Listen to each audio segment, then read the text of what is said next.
tardes. Hoy, 3 de diciembre del 2020, comenzamos nuestra clase del curso de literatura hispanoamericana del siglo XIX. Estamos en estas clases últimas tratando del tema de la poesía gauchesca, que es uno de los fenómenos literarios, sociológicos, culturales más importantes en la literatura del siglo antepasado. Estamos haciendo un recuento de las figuras valiosas de esa poesía gauchesca, pero aún no hemos llegado al máximo exponente, al creador de la obra cumbre de la gauchesca, que es don José Hernández, quien escribió y publicó Martín Fierro en 1872. Entonces, estamos a la espera de los alumnos para poder comenzar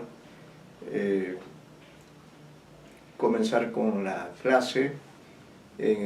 Apenas ingresen, por favor, tengan a la mano su material, que vamos a continuar con el sistema de que ustedes, los alumnos, leen el material preparado por nosotros y nosotros vamos complementando, preguntando, intercambiando, agregando, corrigiendo si hay algunas erratas, y creo que de hecho hay unas pocas erratas, así que este es un material de trabajo con el que estamos haciendo la clase. Incluso al final de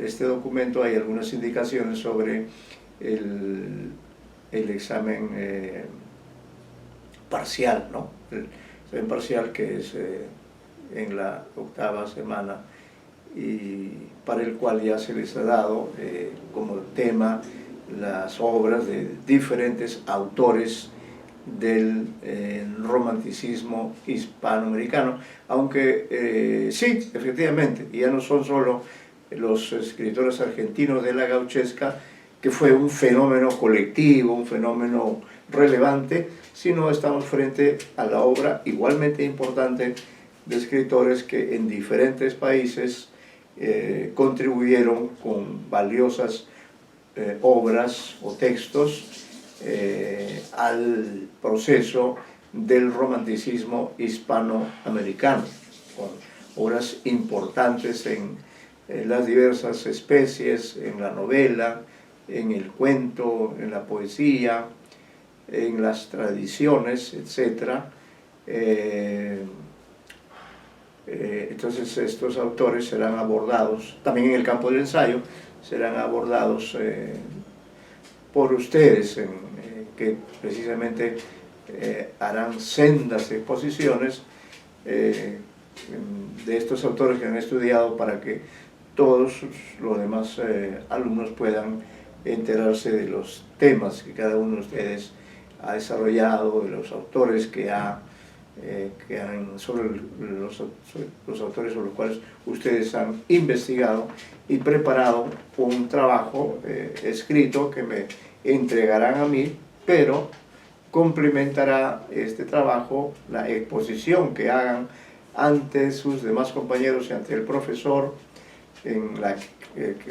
con posterioridad a la semana 8ª, es decir, será en la semana 9ª y 10ª quizá. Pues no son ustedes muchos alumnos, probablemente lo tomaremos una semana completa, no creo que más, para estas exposiciones que son parte de la nota del examen parcial.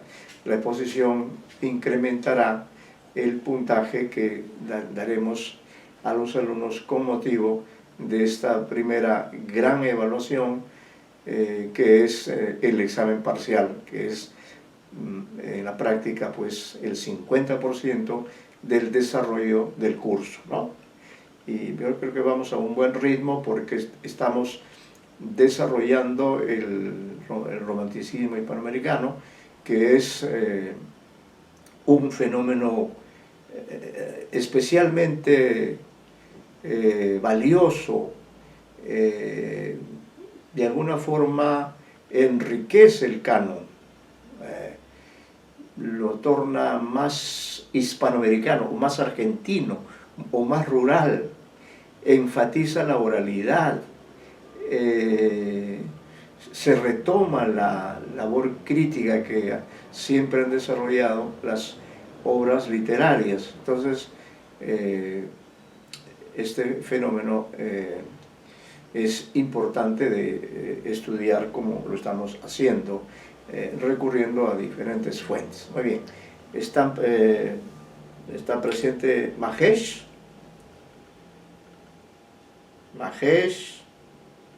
Dunker, Garriaso, Retamoso, Sally Rosas.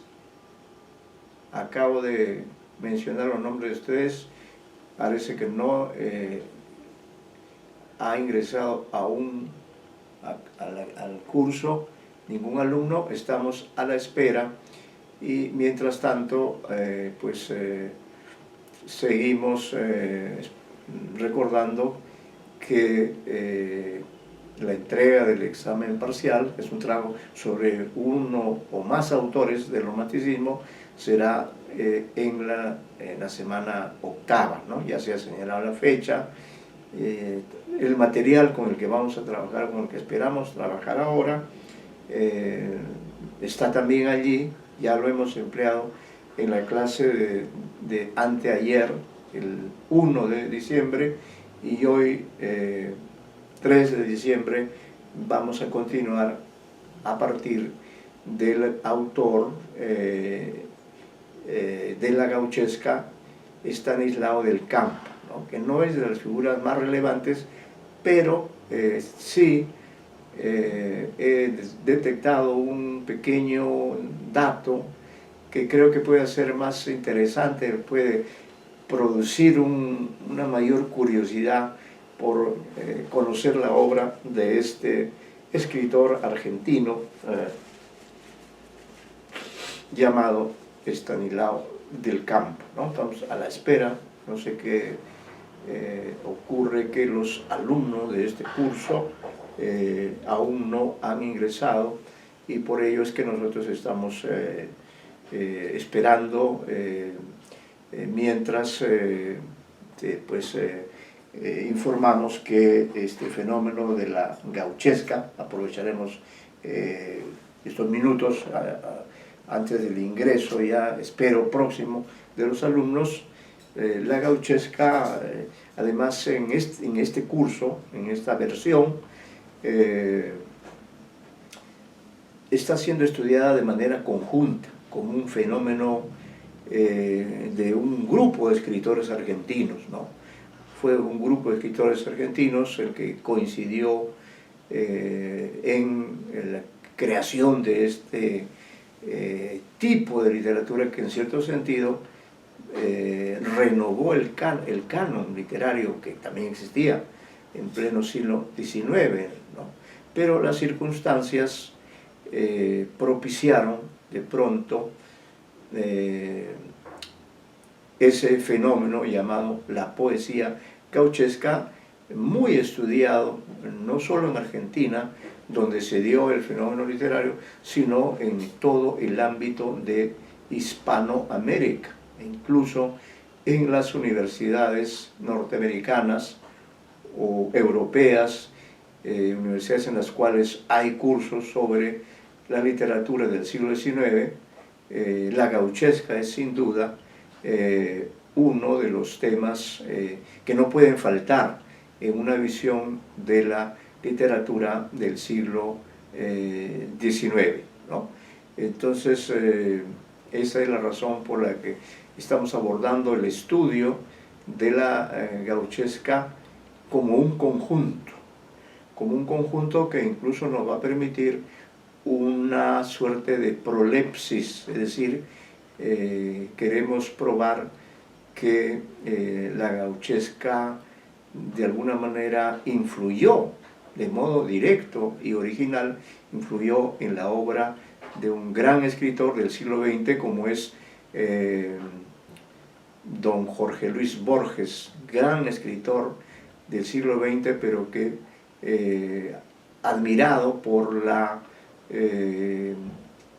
originalidad de este fenómeno del siglo anterior, pues se convirtió en lector de el Martín Fierro, de Fausto, etcétera. Estoy seguro de todos ellos, y por eso es que él escribió también un ensayo dedicado específicamente a la poesía gauchesca. Así se llama ese clásico estudio, ensayo, publicado en su libro Discusiones, ¿no?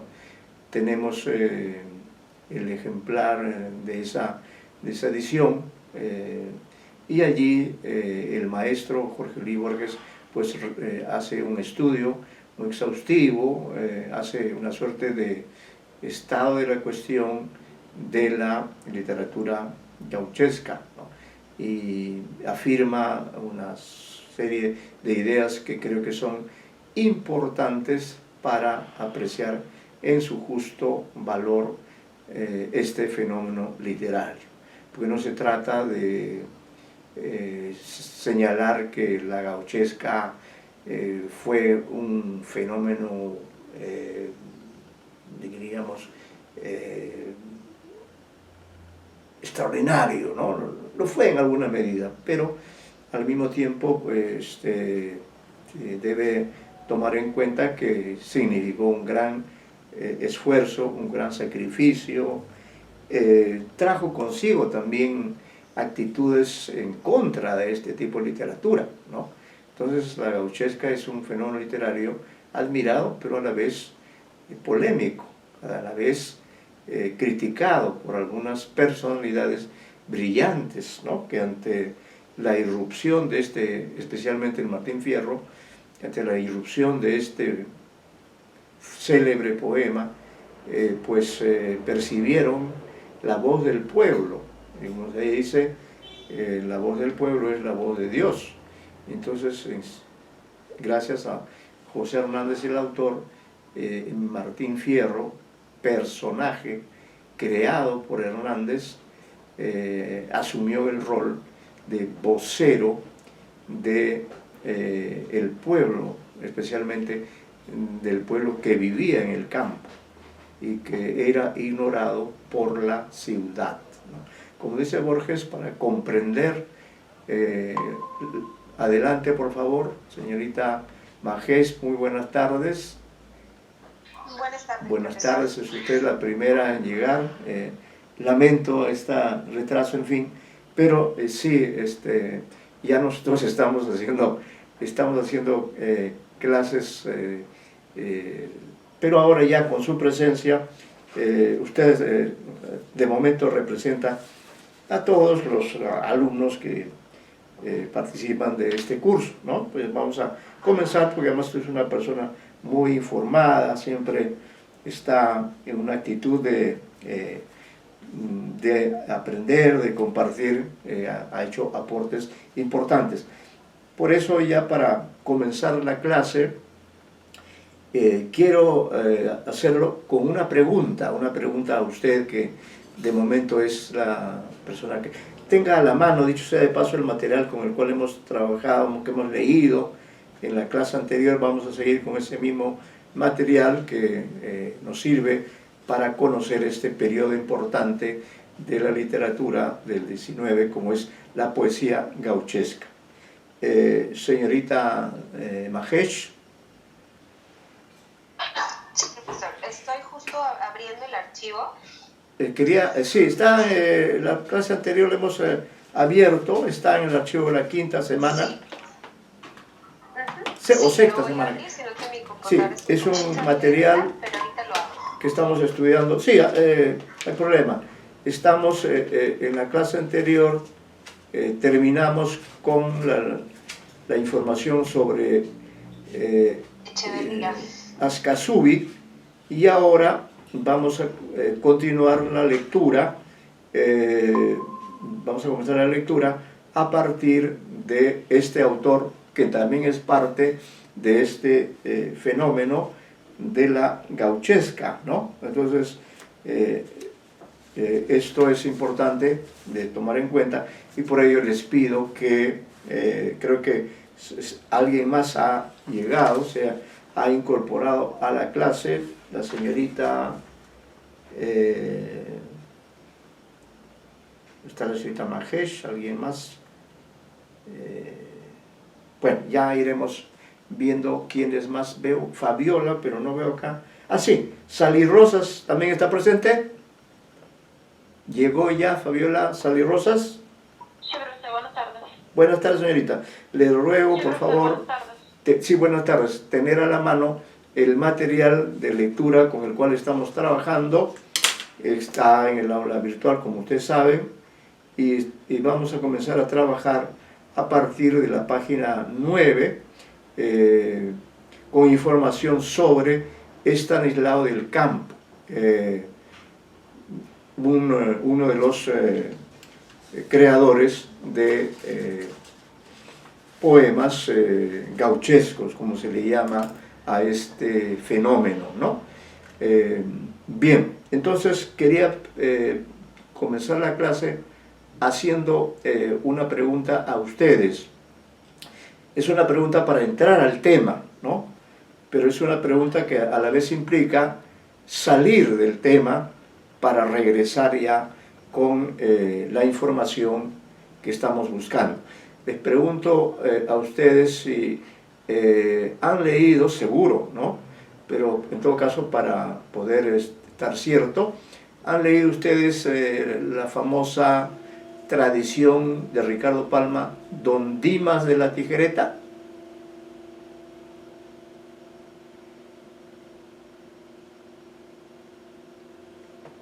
¿Escucharon mi pregunta? Sí, profesor. Sí. Sí, al menos yo recuerdo haberlo leído, pero ya hace un par de años por lo menos. Ya, correcto. Entonces, han leído Don Dimas de la Tijereta. ¿Alguna de ustedes tiene un recuerdo que podría compartir? Está también, me parece, la señorita Dunker. Señorita Dunker, usted seguramente leyó la famosa tradición de Ricardo Palma, Don Dimas de la Tijereta.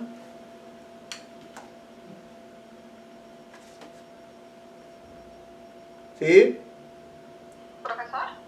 Señorita Dunker. Sí, Le preguntaba a usted porque... Hace años. Ah, bueno, no... ¿Y, ¿y qué recuerda de esa lectura? A ver, ¿algún dato? ¿Algún dato sobre...? Recuerdo que había, bueno, alguien estaba enamorado de una muchacha. Ajá. Creo que tiene que ver con un trato con el diablo, porque estaba enamorado de una muchacha. ¿Es esa? Sí, es eso, efectivamente trata de eso, es un señor ya mayor, ¿no? Don Dimas de la Tijereta, que es un notario de Lima, y él se enamora de una joven, que en este momento tampoco no recuerdo el nombre, se enamora de una joven. ¿Visitación? No. Visitación, ¿no? Visitación, claro que sí, bueno, tiene muy buena memoria. Y entonces este señor, Don Dimas de la Tijereta, hace un pacto con el diablo. Y quedan en que el diablo va a hacer posible que Visitación le haga caso a Don Dimas, ¿no? A pesar de la diferencia de edad que hay. Y a cambio de eso, recordarán que el notario se compromete a entregarle su almilla al diablo, ¿no? Muy bien, se cumple el pacto, Visitación hace caso a Don Dimas de la Tijereta, y bueno, y luego transcurre el tiempo y cuando llega ya el momento en que el diablo va por la almilla de Don Dimas, le dice, bueno, vengo para que usted me entregue lo que hemos convenido. Entonces Don Dimas se saca la prenda de vestir, ¿no?, de aquella época, y se saca lo que hoy llamaríamos el vivirí, algo así, ¿no?, la prenda que los varones usamos debajo de la camisa. Entonces, como dices a veces, el diablo le dice, pero ¿para qué te sacas esa prenda? Ha venido por tu alma, ¿no? Le dice, en el contrato dice que lo que yo debo entregar es la almilla, y esta prenda se llama almilla, así es que voy a entregar esa prenda en cumplimiento del contrato. Por cierto, el diablo se enoja, hay una discusión, lo cierto es que incluso van a juicio, ¿no?, y en el juicio gana don Dimas, porque en el contrato escrito, allí dice que don Dimas se comprometía a entregar la almilla, es decir, la prenda de vestir. Entonces el juez le da la razón a don Dimas, y el diablo, por lo menos en esa oportunidad, queda frustrado, ¿no? No puede ganar el juicio, y claro, ya posteriormente pues don Dimas también pasó por el trance de la muerte. ¿Por qué he querido que recordemos esta anécdota de don Dimas de la Tijereta, tradición clásica de Ricardo Palma? También Ricardo Palma es un autor del siglo XIX y del XX, ¿no? También está identificado en alguna medida con el romanticismo hispanoamericano, en este caso el romanticismo peruano, ¿no?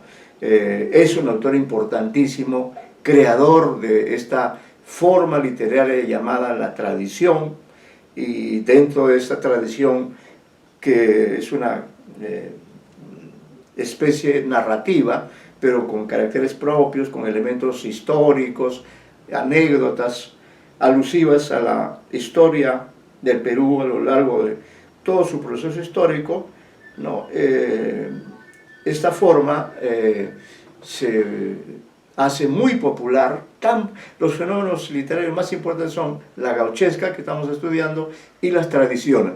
Entonces, la coincidencia con el autor que vamos a estudiar, tengan a la mano su material, la coincidencia está en que Estanislao del Campo también trató el mismo tópico. Vean ustedes cómo los tópicos se repiten. El tópico del diablo está presente entonces no solamente en Ricardo Palma, sino también en Estanislao del Campo, ¿ya?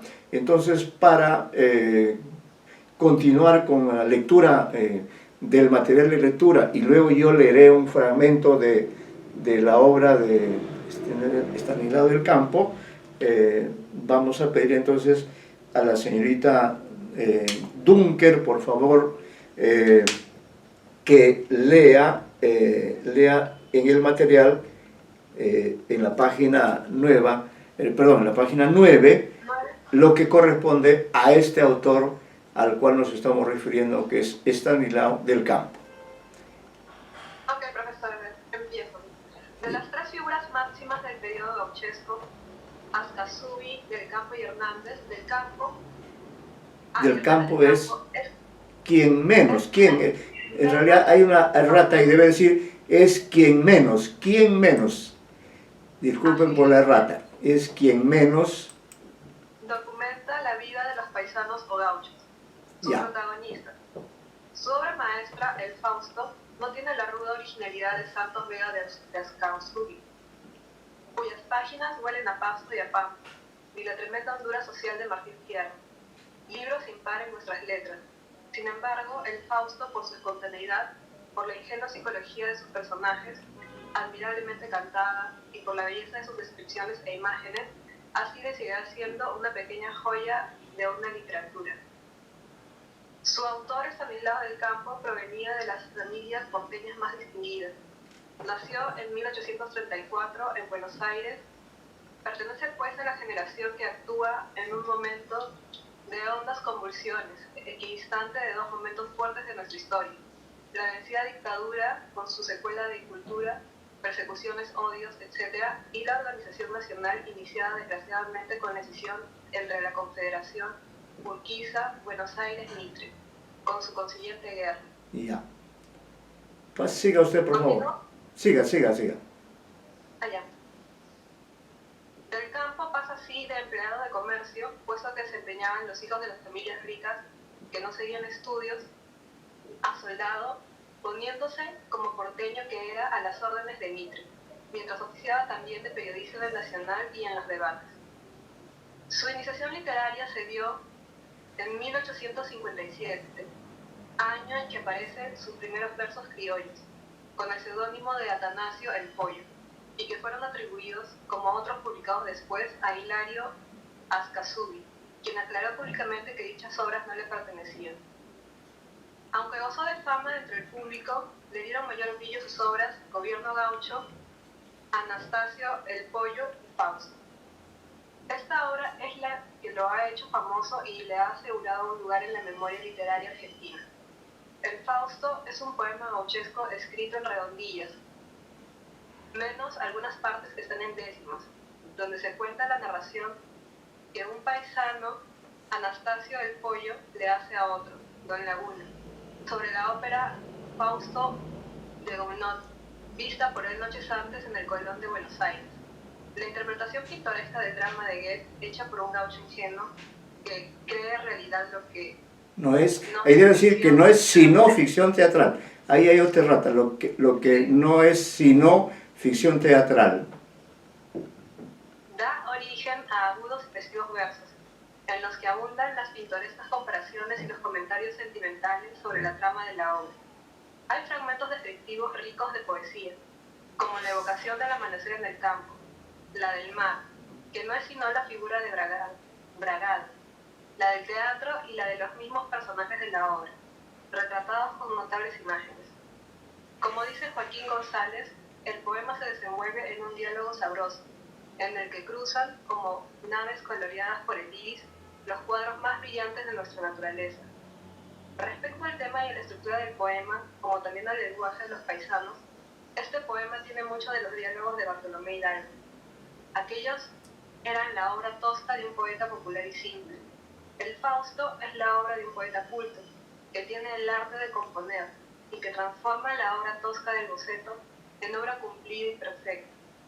Aunque en dicha perfección se pierda, a veces, como ocurre aquí, la fuerza y el vigor de la obra primigenia.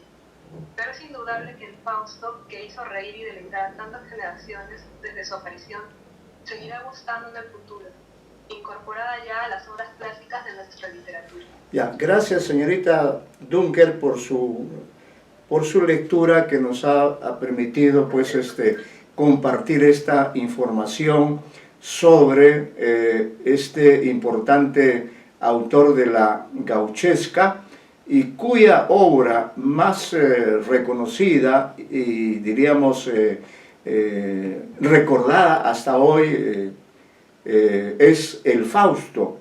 Y es un fenómeno interesante que se ha dado en muchas oportunidades, el que, diríamos, una obra clásica de la literatura griega o de la literatura latina o de la Edad Media, qué sé yo, una obra que tiene un determinado tema, una historia, ¿no? una representación de algún suceso, esa obra influye en obras muy posteriores, ¿no? De otros siglos, de otras literaturas, no solo del país donde surgió esa obra, sino en cualquier otro país. Eso es lo que ocurre concretamente con el caso de Estanislao del Campo. Él se inspira, en principio, en la obra clásica de Goethe, de la literatura alemana, la obra Fausto, ¿no? No sé si ustedes habrán tenido oportunidad de leer ese poema. La temática es esa también. Allí Fausto vende su alma al diablo, a Mefistófeles, para lograr también el amor de una mujer de la que la que don Fausto, una persona ya muy mayor, se enamora de una joven, Margarita. Entonces hace este mismo pacto. Él inicia, digamos, quizá es uno de los iniciadores, vea usted, de este tema, del pacto con el diablo, para alcanzar un objeto del deseo valioso para el personaje que está pues a la búsqueda de ese objeto del deseo. En el caso del Fausto, este personaje se llama así. El Fausto es un doctor, ¿no? Es un doctor, un hombre ilustrado, tiene recursos, tiene dinero, tiene una magnífica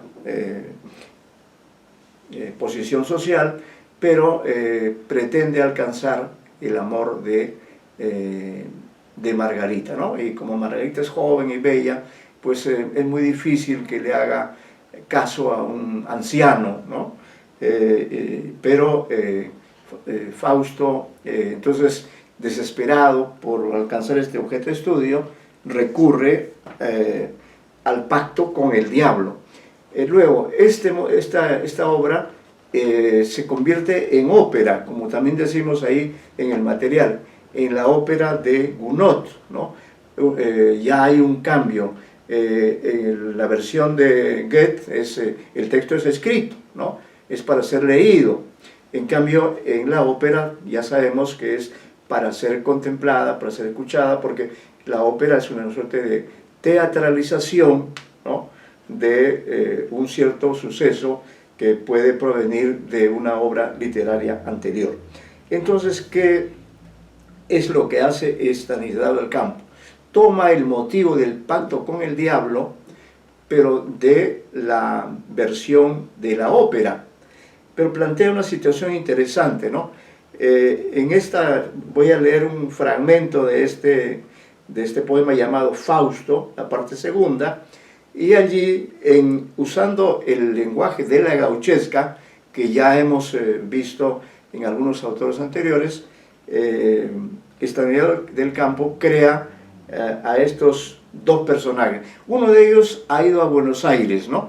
Los dos son gauchos, viven en el campo, son personajes rurales, no saben de lo que ocurre en la ciudad, qué costumbres hay, no saben de la ópera, del teatro, ni qué sé yo, de este tipo de espectáculos, pero uno de ellos va a Buenos Aires por algún motivo particular, va a Buenos Aires y también circunstancialmente asiste al teatro más famoso, que es el Teatro Colón, ¿no? Un teatro histórico que ustedes quizá hayan visitado en algún viaje a Buenos Aires. Va y asiste a esta representación de la operística en ese famoso teatro que existe en la realidad, no tiene elementos de realidad y de ficción. Entonces ve asombrado ciertas escenas que le llaman la atención, porque en esta historia, pues, lógicamente hay suspenso, además la presencia del diablo, de Mefistófeles, no es nada grata. Esto puede causar una conmoción en el espectador, y todo esto ve este gaucho, está solo, está sentado viendo este espectáculo de la ópera, lo observa con fascinación, con detenimiento, pero no entiende qué está pasando, pero él cree que todo eso que está viendo es algo real, es algo que está dando en la vida real. Es una experiencia para él real, ¿no? Entonces termina el espectáculo, él se va al pueblo de donde ha venido y se encuentra con un amigo. Entonces le cuenta a este amigo lo que ha visto, le cuenta las escenas de la ópera. Por eso me voy a permitir leer un fragmento donde incluso hay diálogo. Este es otro elemento interesante. Ve usted en Fausto, los personajes dialogan, así como también en los poemas, en los diálogos patrióticos de Bartolomé Hidalgo, los personajes de Jacinto y Ramón Contreras, los dos dialogan acerca de temas del momento, ¿no? De la situación política en los años en que Argentina estaba luchando por hacerse una nación independiente. Pero ya en esta circunstancia, ya Argentina es independiente, Buenos Aires tiene una vida como vemos, cultural importante, y hay un teatro muy respetable como es el Teatro Colón, y allí es donde este gaucho, por sabe Dios qué circunstancias, asiste a este espectáculo y luego va y dialoga, le cuenta su versión. Entonces eso quiero por favor que aprecien, a ver si luego quiere hacer algún comentario, porque luego continuaremos con la lectura correspondiente a José Hernández. Bien, voy a leer, voy a tratar de recrear, y eso le voy a pedir que ustedes también hagan, porque más adelante hay versos de Martín Fierro, entonces ahí también vamos a pedir la participación de ustedes como lectores, lectoras, pero lo van a hacer mimando, tratando de recrear la voz, la entonación del que habla en este dialecto o idioma de los gauchos. Entonces le cuenta, ¿no? Cuando, sobre todo, es una escena fundamental porque le dice el que ha visto el espectáculo, el paisano Laguna, dice la nota introductoria, nombra en un momento el diálogo al diablo. Anastasio el Pollo cuenta entonces cómo vio al diablo en una representación del Teatro Colón y lo describe de esta manera, ¿no? Entonces Anastasio, vean las costumbres que tenían los poetas gauchos de ponerse seudónimos. Anastasio el Gallo, Anastasio el Pollo. Trinidad del Campo tenía ese seudónimo de Anastasio el Pollo. Entonces dice, viera al diablo, uñas de gato, flacón, un sable largote, gorro con pluma, capote y una barba de chivato, medias hasta la berija, con cada ojo como un charco, y cada ceja era un arco para correr la sortija. Aquí estoy, a su mandado, cuente con un servidor, le dijo el diablo al doctor. Ojo, dice doctor, no doctor, ¿no? Ya saben que es una característica esa transformación de las palabras, esa supresión de sonidos, esa versión coloquial, ¿no? Que los personajes manejan, porque así hablan, ¿no? Y aquí el poema está recreando también esa oralidad. Entonces aquí Anastasio el Pollo está repitiendo, pero en su lenguaje de la gauchesca está diciendo, está expresando la aparición del personaje del diablo, ¿no? Cuando el diablo va y se entrevista con el doctor. Entonces retomo la lectura, dice, aquí estoy a su mandado, no mandato, sino mandado. Cuente con un servidor, le dijo el diablo al doctor, que estaba medio asonsado, ¿ve? Asonsado es una forma popular que no se usa entre nosotros, ¿no? Quizá en Argentina se use o se usaba en esa época, ¿no? Que estaba al doctor que estaba medio asonsado. Ahora, lo que dice el diablo, esto, mi doctor, no se me asuste, que yo lo vengo a servir, pida lo que ha de pedir y ordéneme lo que guste. Eso es lo que dice el diablo. El doctor, medio asustado, le contestó que se juece. Hizo bien, ¿no le parece? Dice el que le está escuchando. De juramente, cuñado, responde Anastasio el Pollo, ¿no? Y sigue él en su rol de narrador, pero en verso. Pero el diablo comenzó a alegar gastos de viaje y a medio darle coraje hasta que lo engatusó. Entonces dice, el oyente dice, ¿no era un doctor muy profundo? Pregunta, ¿no? ¿Cómo se dejó engañar? Pregunta. Entonces el otro, el Anastasio, el que está narrando, dice, Mandinga es capaz de dar 10 vueltas a medio mundo. O sea, Mandinga es uno de los nombres del diablo, ¿no? el diablo volvió a decir: mi doctor, no se me asuste, ordéneme lo que guste, pida lo que ha de pedir. Si quiere plata, tendrá. Mi bolsa siempre está llena, y más rico que Anchorena, con decir quiero, será, ¿no? Es todo lo que ofrece el diablo. Y no es por la plata que lloro, don Fausto le contestó. Otra cosa quiero yo, 1000 veces mejor que el oro. Está dialogando ahí el doctor con el diablo.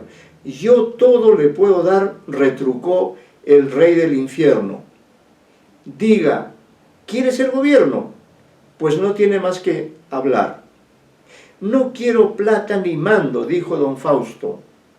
Yo quiero el corazón todo entero de quien me tiene penando. Bien, no bien esto el diablo oyó, soltó una risa tan fiera que toda la noche entera en mis orejas sonó, ¿no? Y continúo. Pero en todo caso he leído este fragmento para que ustedes vean cómo resuelve artísticamente este reto, esta Nida del Campo, de recrear esta escena de la ópera, pero te la lleva al campo de la narración con el lenguaje de la gauchesca, pero este narrador cree que lo que está, esa ficción que vio en la ópera es algo real, por eso su narración es así un poco sorprendente o sorpresiva, ¿no? Eso es un fragmento de este poema Fausto, que, repito, pues plantea una intertextualidad que va hasta el Fausto de Goethe, y quizá a su vez Goethe, ¿no?, que es un autor del siglo XVII-XVIII, ¿no?, del XIX, quizá Goethe a su vez tomó este motivo del pacto con el diablo de alguna literatura clásica, pues un motivo universal, ¿no? Eso es lo que quería señalar. No sé si hay alguna pregunta o algún aporte, o quizá ustedes recuerden alguna otra obra cinematográfica o literaria o teatral o de otro tipo donde también se trate de este motivo de el pacto con el demonio. ¿Recuerdan alguna obra, algún poema, algún cuento, alguna novela? Ya tenemos el caso de Ricardo Palma, pero no sé si haya algún otro ejemplo que quieran mencionar. O quieran preguntar algo, ¿no?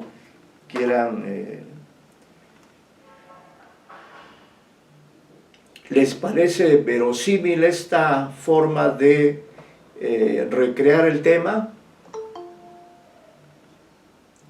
Sí, adelante, vamos a ver.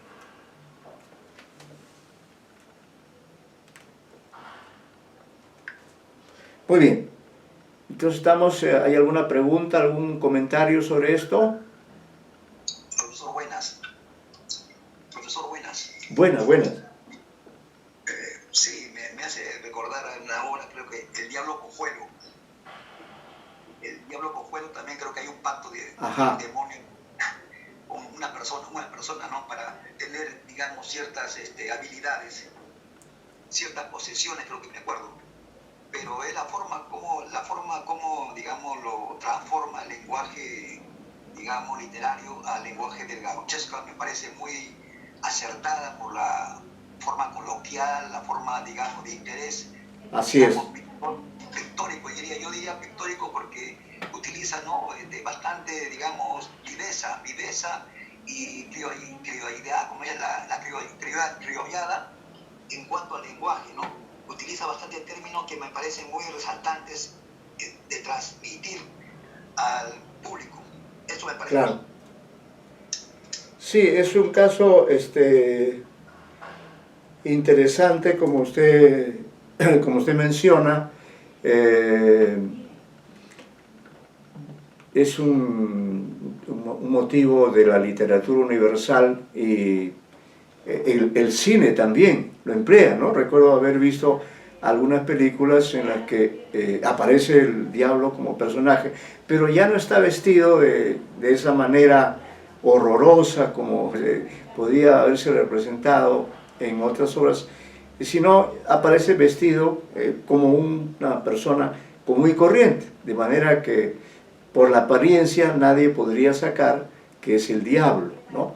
Entonces eso es un motivo universal, el que ha tratado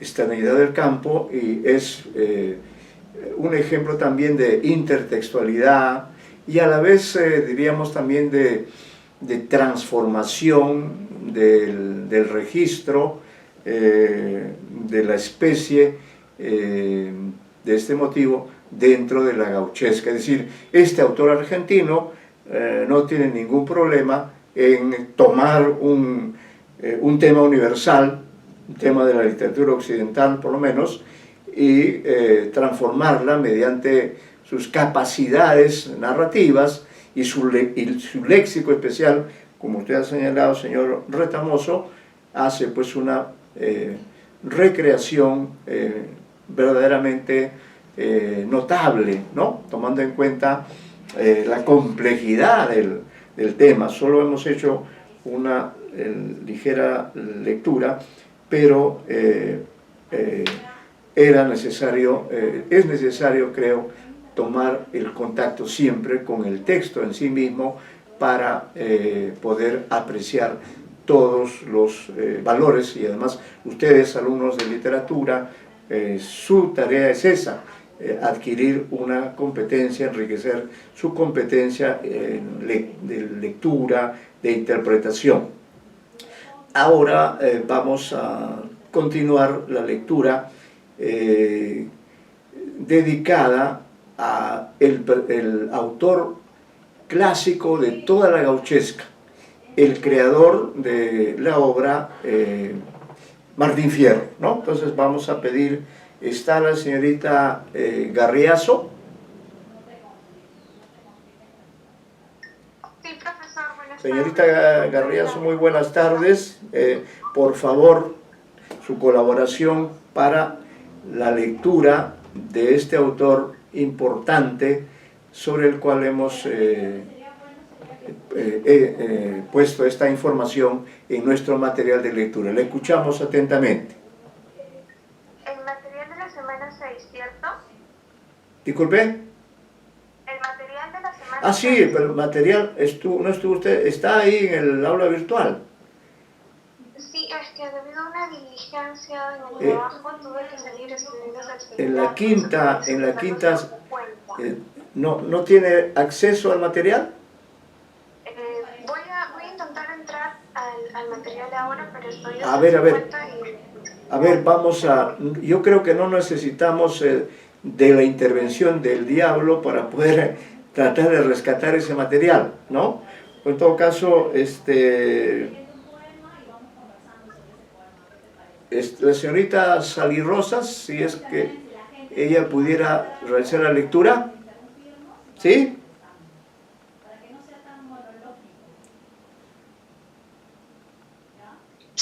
A ver, ¿quién va a asumir la lectura?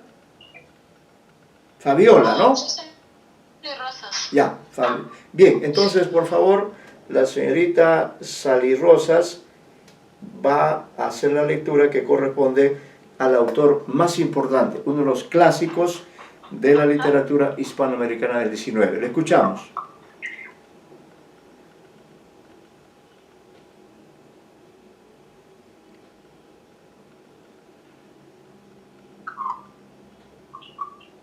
Sí, disculpe, quería consultar, no estoy segura exactamente dónde nos hemos quedado. No le escucho bien. ¿Tiene el material a la mano? Lo tengo, pero por problemas de conexión no he escuchado exactamente dónde nos hemos quedado. Que le decía que lea la parte que corresponde a José Hernández.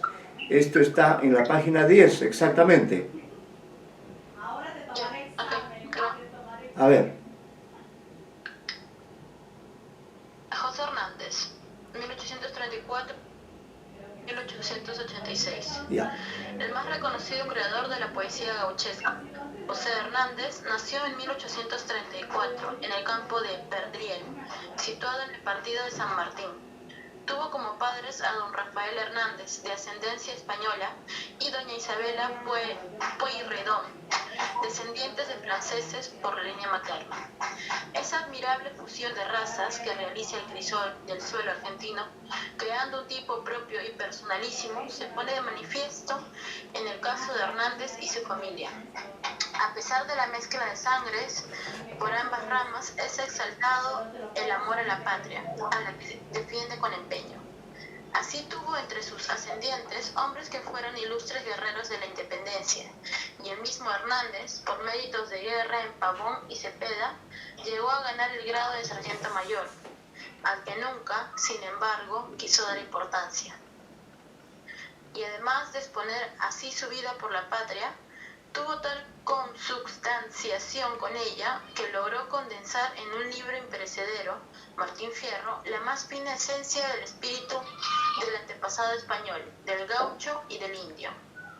Hernández, nacido y criado en el campo, llevó en él la vida ruda de las estancias de entonces, y allí se hizo fuerte y aprendió a amar la pampa y a sus hombres, con los que convivió.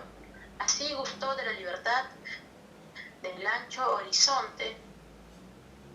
Todavía adolescente se enroló en las milicias y sirve a órdenes de don Prudencio Rosas. Luego viajó al Paraná.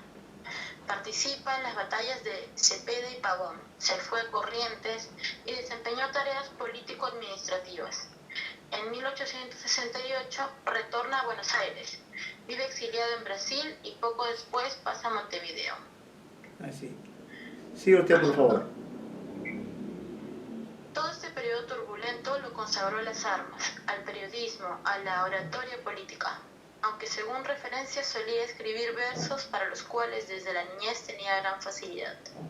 Cuando volvió a Buenos Aires, al finalizar Sarmiento su presidencia, fue legislador y desempeñó puestos en el Consejo de Educación y en un banco. La muerte lo sorprendió a los 52 años, el 21 de octubre de 1886. Ya, bien. Su Siga, sí. Okay. Su acrisolada moral le hizo experimentar la necesidad de contribuir al alivio del desolado vivir de la gente trabajadora del campo, y con tales propósitos emprendió la composición de Martín Fierro, como él mismo lo ha dicho, para abogar por el alivio de los males que pesan sobre esa clase de la sociedad, el gaucho, que la agobian y la abaten por consecuencia de un régimen defectuoso. Existe la tribuna parlamentaria, la prensa periódica, los clubes, el libro y por último el folleto. Me he servido de este elemento y en cuanto a la forma empleada podría pertenecer a los dominios de la literatura. Sí. ¿Otra? Sí, a ver. Ok. Otra contribución suya al problema del campo, esta vez puramente técnica, es su Instrucción al estanciero, libro que tuvo gran acogida por los conocimientos prácticos y especiales que divulgaba cuando aún casi todo era empírico en la explotación del campo argentino. Ya, bien, un pequeño comentario sobre estas palabras del propio Hernández cuando dice para abogar por el alivio de los males que pesan sobre esa clase de la sociedad, el gaucho, que la agobian y la abaten por consecuencia de un régimen defectuoso. Existe la tribuna parlamentaria, la prensa periódica, los clubes, el libro y por último el folleto. Me he servido de este elemento y en cuanto a la forma empleada podía pertenecer a los dominios de la literatura. Entonces esto demuestra que Hernández es una persona cultivada, él es un político, un hombre destacado en su época, fue parlamentario y entonces uno de las causas, uno de los ideales que él quería alcanzar era precisamente la reivindicación del gaucho, ¿no? Lo hacía a través de la tribuna parlamentaria, lo hacía también a través de los periódicos, escribía él en periódicos, Y lo que me llama la atención es que cuando habla del Martín Fierro, dice que es un folleto, ¿no? Un folleto es un libro pequeño, no tiene el mismo peso que decir, no es igual un libro que un folleto. Me parece un gesto de generosidad, ¿no?, de Hernández, de considerar a esta obra clásica como un simple folleto, ¿no? Claro, materialmente hablando, claro, no es un libro tan grande, pero de todas maneras, acá tengo a la vista un ejemplar, claro, es un ejemplar completo del Martín Fierro que apareció en dos partes. Claro, como acá hay un estudio preliminar, qué sé yo, es un libro voluminoso, bueno, de más de 300 páginas, están completas las dos partes, ¿no? Y ya en su momento hablaremos seguramente también de ese libro. Entonces, gracias, señorita, que está leyendo la señorita Sally Rosa, si no me equivoco, gracias. ¿Está la señorita Garriazo? ¿Pudo tener ya o tiene a la mano el material? Sí, profesor, aquí estoy, ya pude abrir el material. ¿Perdón? Ya tiene... abrir el material. ¿No ha podido rescatar el material? Sí, ya pude. Ya, entonces usted continúa la lectura, por favor, desde esta página. ¿En qué página estamos? La página 11, con Ser tan movidas. A partir de ahí, por favor. Con Ser tan movidas, ahí, ¿no? Sí. Con ser tan movidas e interesantes, sí, siga. La vida y actuación de Hernández, su nombre no hubiera pasado de ser el de uno de los tantos políticos y periodistas del periodo de la organización, y si no hubiera escrito el gaucho Martín Fierro, título con el que apareció la primera edición de 1872, existiría en esa época en la esquina de la calle 25 de Mayo y Rivadavia, internacional. En una de sus habitaciones fue escrita la primera parte de esta cumbre de José Hernández, el que acababa de fundar el Diario Río de la Plata. La ciudad era diezmada por la fiebre amarilla. José Hernández trabajaba en el diario hasta muy tarde, y para no perder el tiempo, en vez de encaminarse a su quinta de Belgrano, iba hasta el hotel donde llamaba los paréntesis de su labor de periodista, componiendo los versos de Martín Fierro. El argumento de este libro es muy sencillo.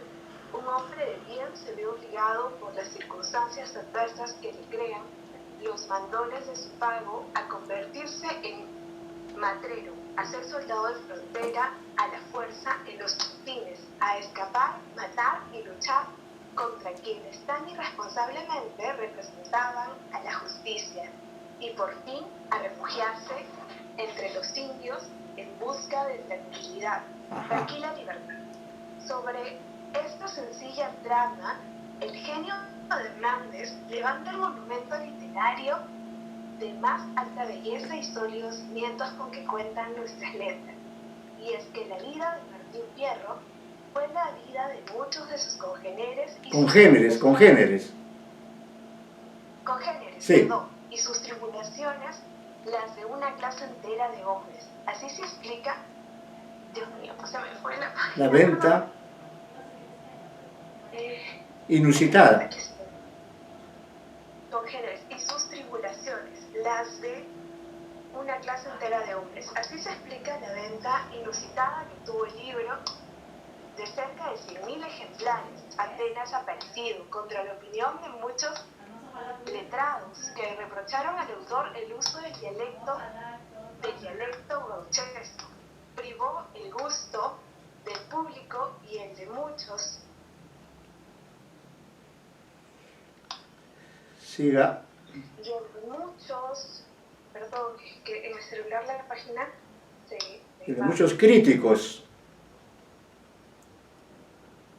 Y el de muchos críticos americanos y europeos. Hernández extrajo de las observaciones que pudo obtener durante su vida de campo el contenido social y psicológico existente en Martín Fierro, así como su memoria, reprodujo también fielmente el cuadro en que aparecían los personajes del poema. Los seres y el paisaje están evocados con precisión y galanura, en verso fácil, espontáneo y cargado de expresiones rigurosamente auténticas. Urgido por el éxito de la primera parte, Hernández compone en su Quinta de Belgrano, la segunda bautizada ya por el público. Antes de que el autor.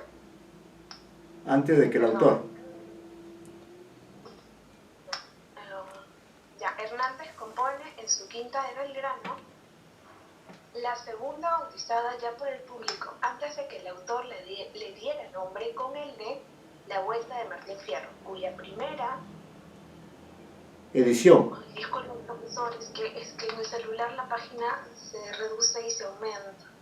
Caray. Perdón. Ya, sí. Dice, cuya primera edición aparece en 1879. Entonces, el Martín Fierro, así como el Quijote, tiene dos partes, ¿no? La primera parte apareció en 1872, en forma de folleto, como dice el autor. Y la obra fue tan exitosa, pero tan exitosa, que el público pedía una segunda parte.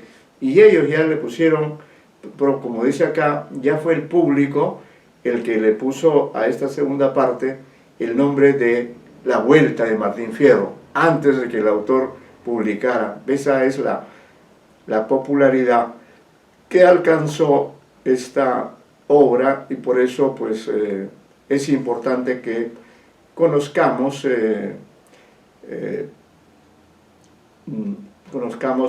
cerca algunos aspectos, no todo, porque esta es una obra que ha sido estudiada, a la vez ha sido una obra polémica, y creo que lo dice. Así que si pudiera continuar, por favor le agradecería. A ver,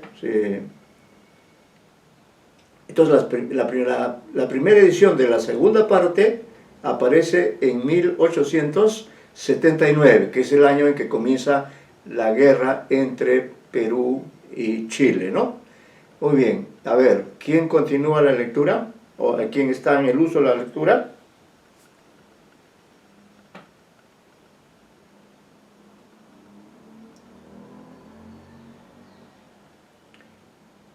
Está presente Danker, ya leyó, creo, ¿no? Ya leyó Danker. Garriazo leyó. Señor Retamoso.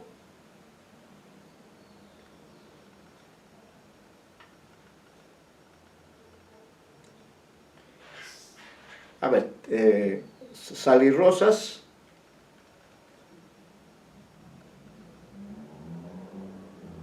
¿Escuchan? Sí, profesor. A ver, la señorita Sally Rosas, por favor, si pudiera continuar con la lectura. De donde dejó su compañera anterior, donde dice, en la página, estamos en la página 12, ¿no?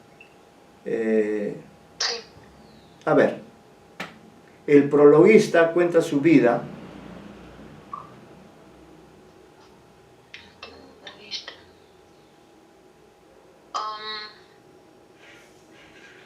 Dice, cuya primera edición aparece en 1879. Hasta ahí hemos llegado. Ya. El prologuista cuenta su vida con los indios, su huida de entre estos y la vuelta al pago, donde tan solo hallé la tapera. Claro. Como dice Desconsolado.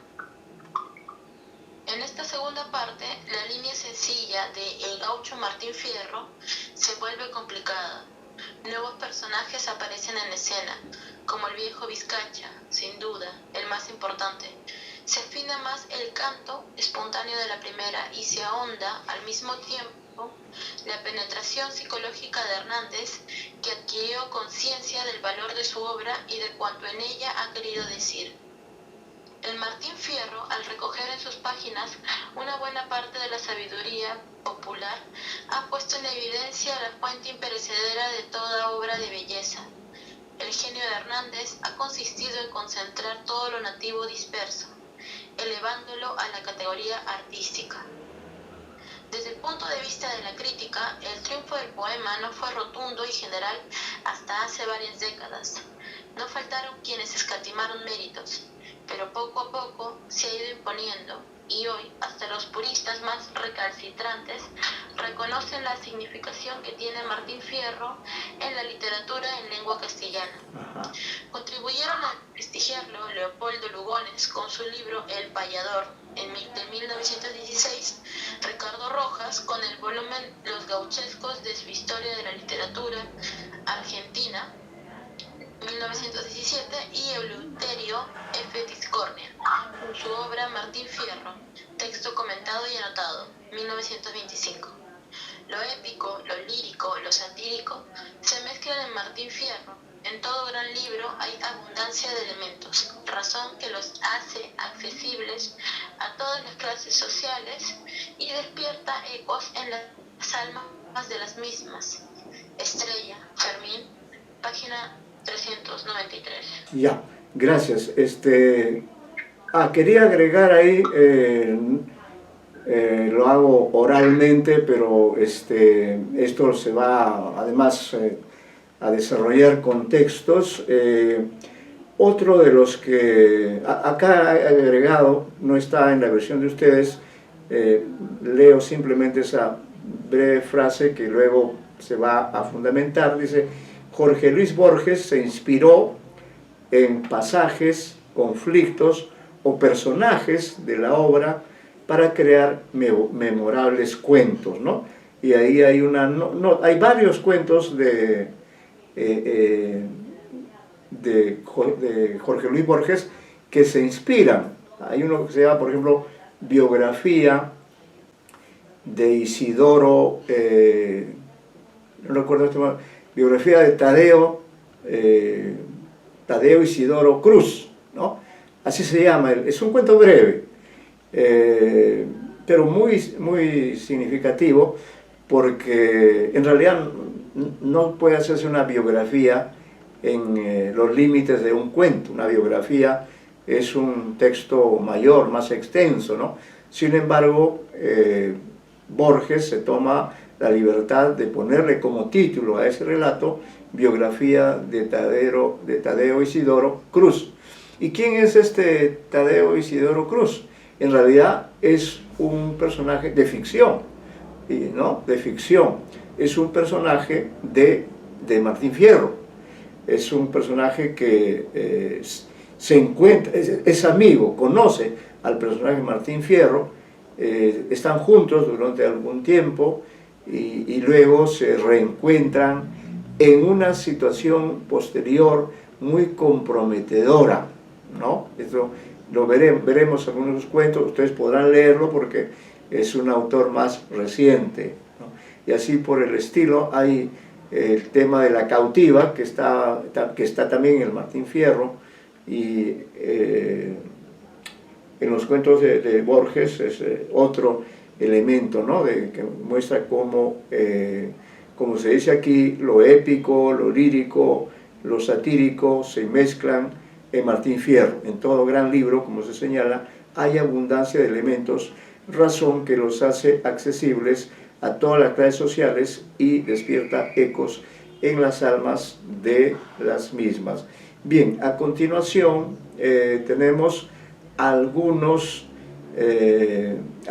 estrofas, ¿no?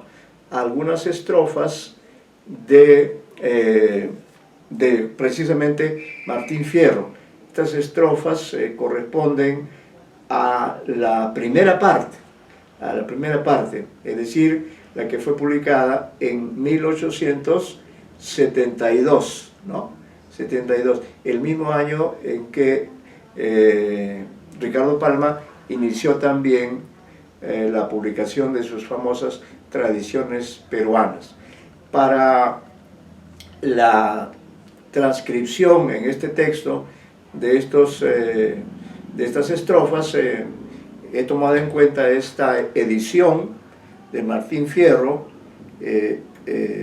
publicado por la editorial Cátedra, que es una editorial que recomiendo a ustedes. Yo creo que conocen esta editorial, y esta editorial ha publicado la versión completa del Martín Fierro, y la edición, lógicamente, es una obra ya de hace del siglo XIX, calculo que estamos en el siglo XXI, estamos 2 siglos después, y por tanto, como es un texto vigente, que se sigue leyendo, entonces ya en el caso de obras como esas, cuyo autor ya no está con nosotros, lo que se hace en el campo de la literatura, y eso es algo que ustedes quizá lo hagan también en el futuro, la edición se le encarga a un especialista, a un filólogo, ¿no? Es el nombre técnico. El filólogo es la persona que se encarga de editar, de hacer todo el proceso, y además esta edición tiene un estudio preliminar muy extenso, muy extenso. Y a propósito, algo que me estoy olvidando hace rato, vamos ahora a leer estas estrofas, pero también este comentario sobre el término mismo de gaucho, ¿no? Hay una serie de teorías de dónde viene la palabra gaucho. ¿Alguien tiene una idea? ¿O hemos dicho algo? ¿O alguien ha oído algo? ¿De dónde procede? ¿Cómo así surge esta palabra gaucho? ¿Tienen algún dato al respecto?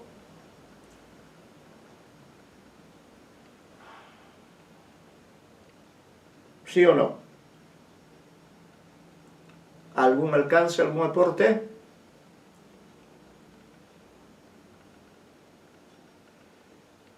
¿Sí? ¿Están en clase?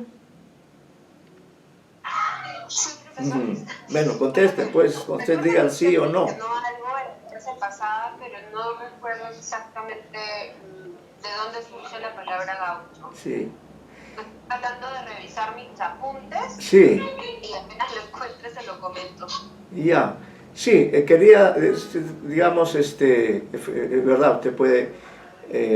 hay una serie de teorías, ¿no? Entre ellas, por ejemplo, hay 2 que son muy distantes la una de la otra, pero efectivamente, como ya he comentado, esta sílaba gau no es muy frecuente en el idioma español, entonces debe venir de alguna otra lengua o ha habido una modificación. Entonces, una de las teorías es, por ejemplo, que la palabra gaucho viene del francés. Curioso, ¿no? Porque efectivamente gauche en francés es de izquierda, ¿no? Droite es la derecha y gauche es la izquierda. Entonces, gauche, gaucho, bueno, pero no tiene mucho sentido, ¿no? ¿Por qué del francés? La otra teoría es que la palabra gaucho en realidad viene del quechua, pero con vendría de la palabra guacho. Guacho es una palabra quechua que alude a un animal que es la oveja, ¿no? Esta especie animal. Pero en el universo andino, especialmente en el Perú, eso lo he podido comprobar porque incluso he vivido yo en el campo, se dice guacho, no se dice gaucho, sino guacho. Pero guacho además tiene el sentido de solo, solitario, el que está solo, ¿no? A esa persona también. Está guachito, el guachito, por ejemplo, es un animalito que no tiene a su madre. Ese es el sentido. Y bueno, algo de coherencia tiene pues este término gaucho, algo de motivación, si es que desciende de una palabra quechua que significa soledad, que significa orfandad.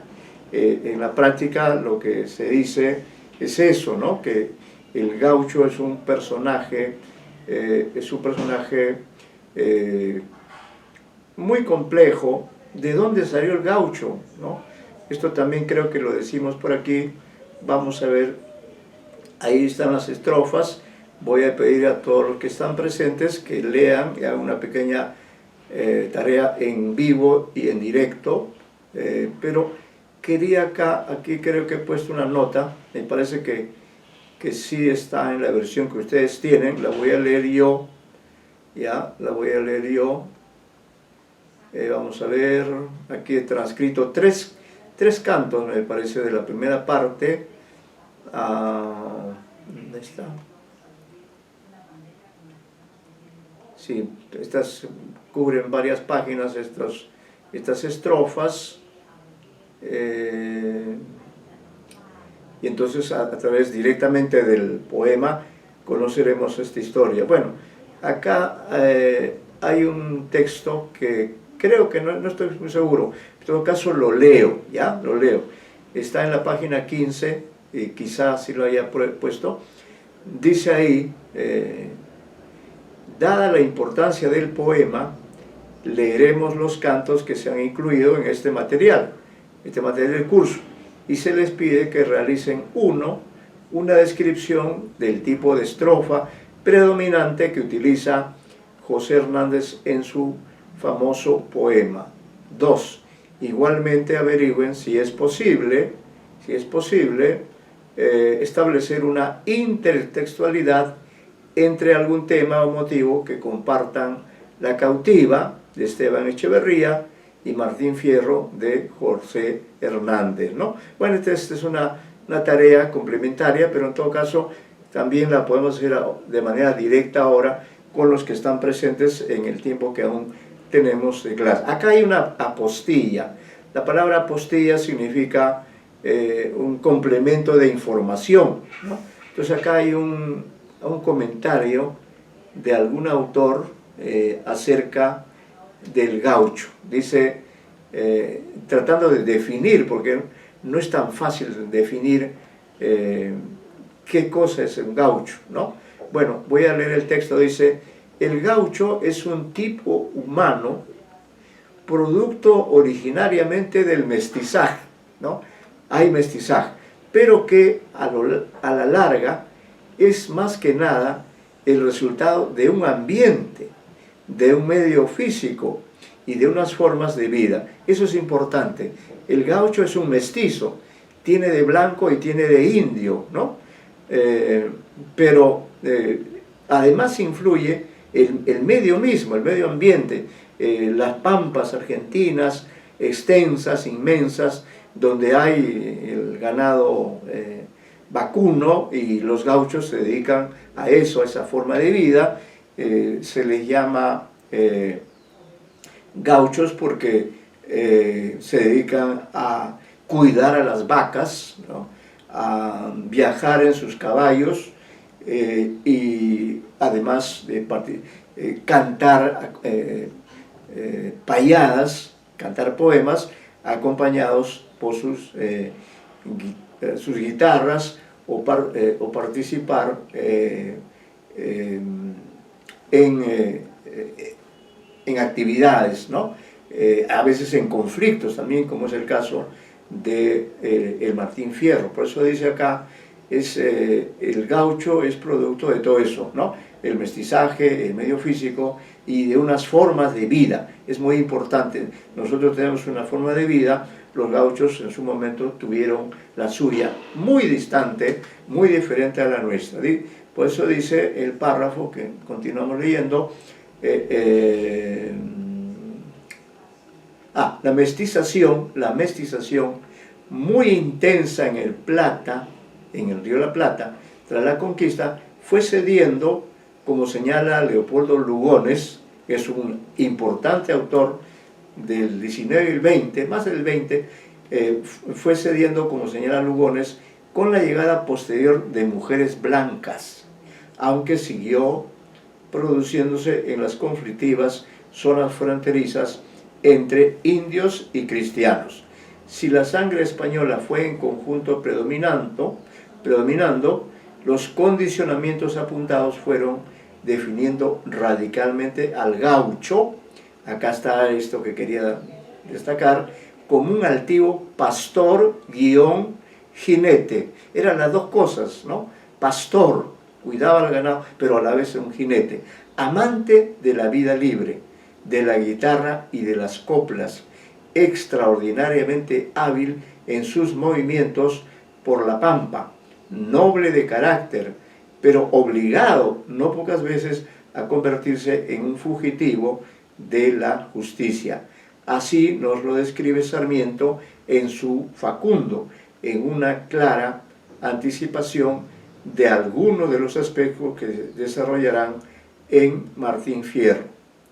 Añádase el atavismo arábigo, ¿no? El atavismo arábigo, como quiere Lugones, pero es decir que puede ser que algo haya también de la cultura árabe en el gaucho, pero en definitiva, y volvemos a Martínez Estrada, Martínez Estrada es un famoso ensayista, un escritor argentino muy famoso y ya fallecido, y por eso dice, volvemos a Martínez Estrada, ¿no?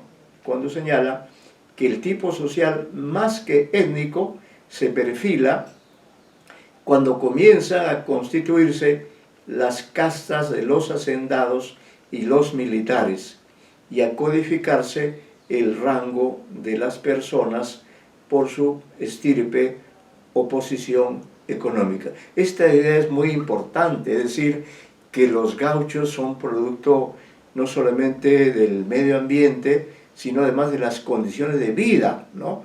Y de la circunstancia de que en las zonas donde ellos viven también lo hacen los hacendados. Pero claro, los hacendados tienen grandes propiedades y por tanto tienen una vida más cómoda, tienen mayor poder, tienen acceso a las comodidades, aún en el campo, están más vinculados con la ciudad, y por allí también aparecen los militares, ¿no?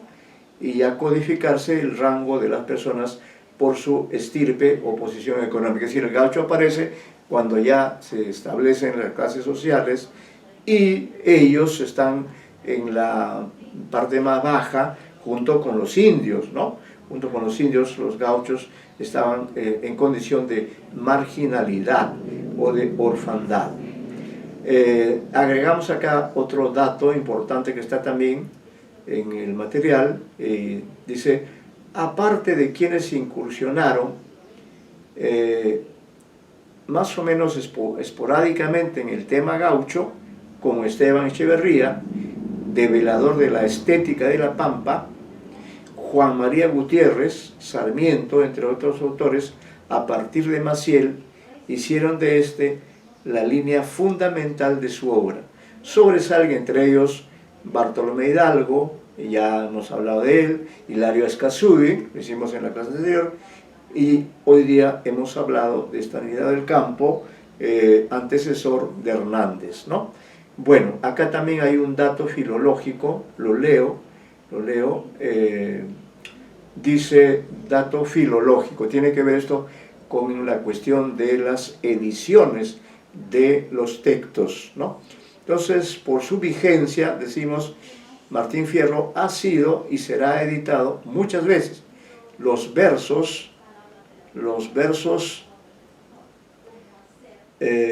transcritos los hemos consultado con la edición de Luis Sáenz de Medrano, Ediciones Cátedra, Letras Hispánicas, ¿no? Bueno, dice, no se olviden que en este material hay una tarea para ustedes, los que llevan el curso. Está indicada en la página 15 como tarea filológica y de intertextualidad. Por supuesto, es una evaluación con nota. Y ya califiqué el trabajo sobre Mariano Melgar. Ahí creo que había puesto Ricardo Palma. No, el trabajo que se mandó a que ustedes hagan es sobre Mariano Melgar, y dicho sea de paso, me parece que algunos aún no han entregado este trabajo, ¿ya? Esto está, bueno, luego tengo ahí una apostilla, pero, bueno, la voy a leer si hay tiempo, pero antes de leer esta apostilla, que eso sí, no está, pero tienen que tomarla en cuenta porque después subiremos, sí quiero indicar cómo vamos a trabajar en la próxima clase, ¿no? En la clase de la semana que viene, aunque ustedes ya están preparando también su examen, pero para que haya más participación y se entrenen ustedes mucho más en la práctica de la lectura, lo que vamos a hacer es que tengan este material, con ese material vamos a trabajar a partir, después de haber terminado ya con la lectura de la parte informativa, vamos a concentrarnos en la lectura. Esto está en los cantos aparecen desde la página 13, ¿no? La página 13, ahí aparecen los cantos que hemos transcrito, ¿no? Y ya entonces, ¿cómo vamos a trabajar? Vamos a trabajar la próxima clase de esta manera. Claro, pueden prepararse de antemano, pero no quiero que me traigan la tarea, me la envíen por correo, lo podrán hacer, pero lo que se va a hacer, el modo como vamos a trabajar, es que leeremos, así como ahora han leído el material de lectura en la parte correspondiente a la información sobre el poema, en la clase del martes, ¿no? Cada uno de ustedes leerá más de una estrofa, porque no son muchos ustedes y más faltan o se salen de la clase, pero vamos a ser muy estrictos en eso. Cada alumno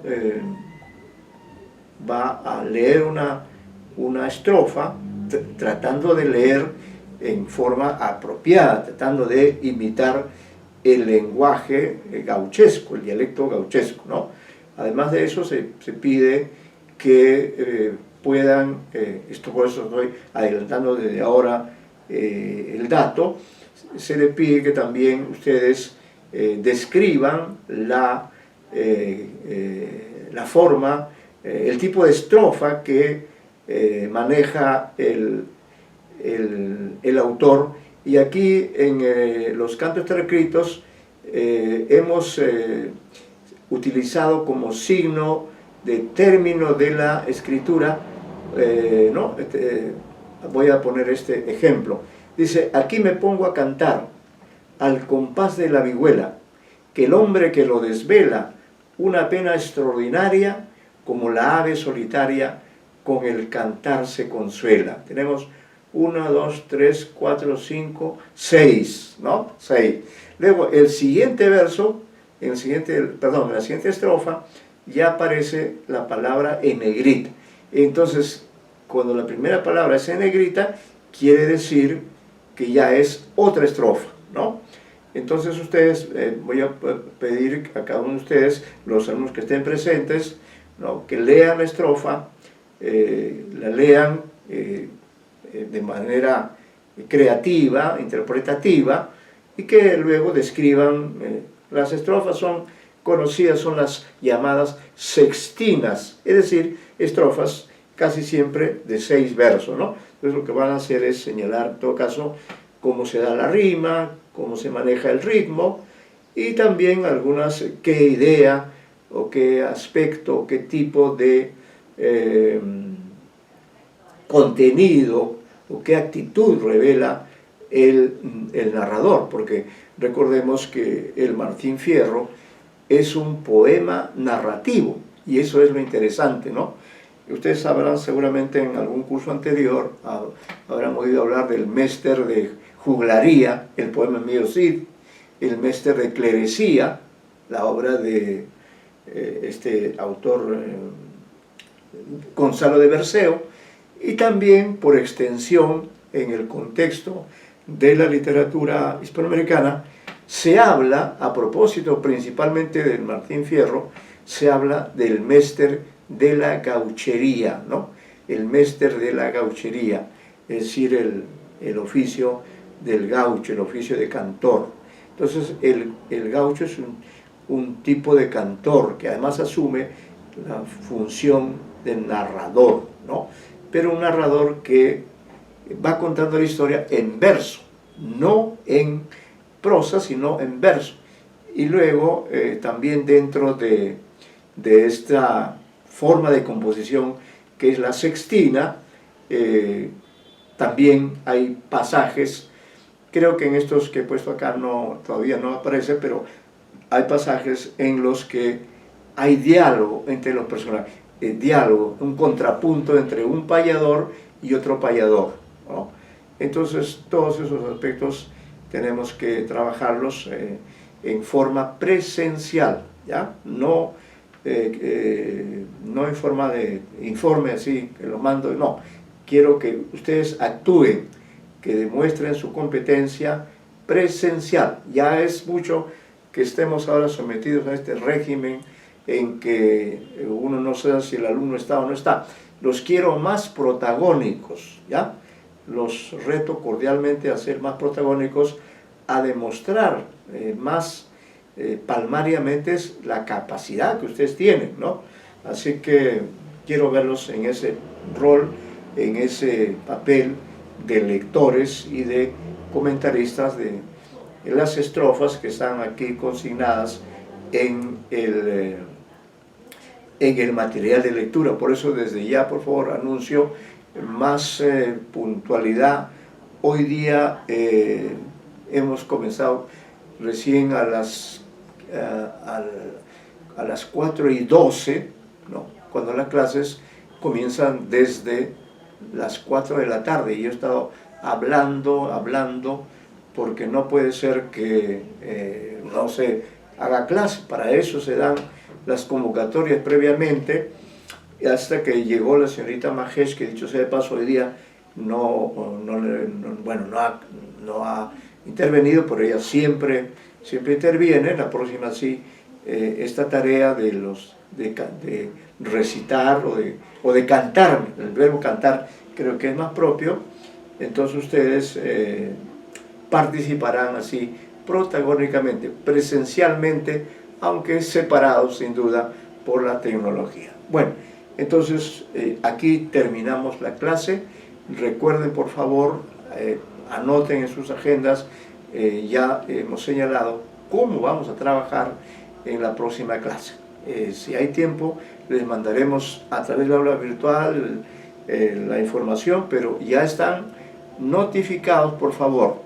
La notificación verbal, oral, directa del profesor hacia ustedes también es válida. No todo tiene que ser a través de la página, no. Ya el profesor hoy día ha dicho que en la próxima sesión los alumnos van a participar cantando poéticamente estrofas de este poema cumbre de la poesía gauchesca. Bien, con ello terminamos la clase y les pido por favor puntualidad y participación en las sesiones que tenemos martes y jueves. Muy buenas tardes con todos ustedes, con quienes han asistido. He tomado nota de todas las intervenciones y también en algunos casos de alumnos que se van, ¿no? Abandonan la clase antes de que ella termine. Muy bien, ahora sí pueden apagar sus pantallas, pueden volver hasta la próxima semana. Nos vemos. Hasta luego, profesor. Hasta la próxima. Muy buenas tardes. Profesor, disculpe, soy Catherine Riazo. Discúlpeme que me haya retirado de la reunión. Lo que pasa es que como estoy en la calle, los datos de mi celular no sostuvieron la reunión tanto tiempo y he conseguido ahora conectarme, bueno, para ofrecerle las disculpas del caso. La señorita Catherine Riazo. Yo estuve en la llamada, estuve en la clase, pero debido a que por el trabajo he tenido que salir el día de hoy, no estoy en clase y me conecto el celular. Ya, no hay problema. Ya la próxima espero que usted sea protagónica, ¿ya? ¿Correcto? Garriazo, ¿no? Ya, sí, ya está bien, está bien. Le voy a pedir mayor participación en la próxima clase. Estoy tomando nota de su mensaje y está bien que me lo haya dicho, ¿ya? Gracias, hasta la próxima clase. Hasta luego, profesor. Hasta luego.